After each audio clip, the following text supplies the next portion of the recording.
ಅಲ್ಲ ಮಗ್ನೆ ಕರೋನಾ ಅಂದ್ರೆ ಏನು? ಕರೋನಾ ಅಂದ್ರೆ ಒಂದು ವೈರಸ್. ಅದು ಒಬ್ರು ಆಚೆ ಕಳ್ಕೊಂಬಾರ್ದು.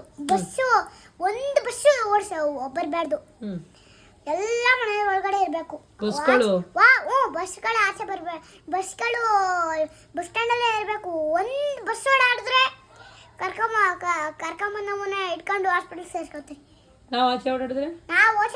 ನಾವು ಆಚೆ ಓಡಾಡಿದ್ರೆ ಇಟ್ಕೊಂಡು ಹಾಸ್ಪಿಟಲ್ ರಿಯಾಸ್ ಮಾಡಿಸ್ತಾರೆ. ಮನೆಗೆ ಹೋಗ್ತೀವಿ, ರಿಯಾಸ್ ಮಾಡಿಸ್ತೀವಿ. ರಿಯಾಸ್ ಮಾಡಿಸ್ತಾರೆ. ಅದೆಲ್ಲ ಎಲ್ಲ ಮಾಡಕ್ಕಾಗಲ್ಲ. ಈಗ ಕೇಳಿಸ್ಕೊಳ್ಳಿ, ಬಸ್ಸಲ್ಲಿ ಜಾಮ್ ಆಗಿರ್ತವೆ. ಅದು ನಮ್ಮನ್ನ ಹಾಸ್ಪಿಟಲ್ ಸೀದಾ ಕರ್ಕೊಂಡು ಹೋಗ್ತಾರೆ. ಮನೆಗೆ ಹೋಗಿ ನೀರು ಕುಡ್ಕೊಂಬತ್ತೀವಿ ಅಂದ್ರೂ ಬಿಡಲ್ಲ ನಮ್ಮನ್ನ. ಅಯ್ಯೋ, ಹಂಗಾಗೋಯ್ತು. ಏನು ಮಾಡೋಣ?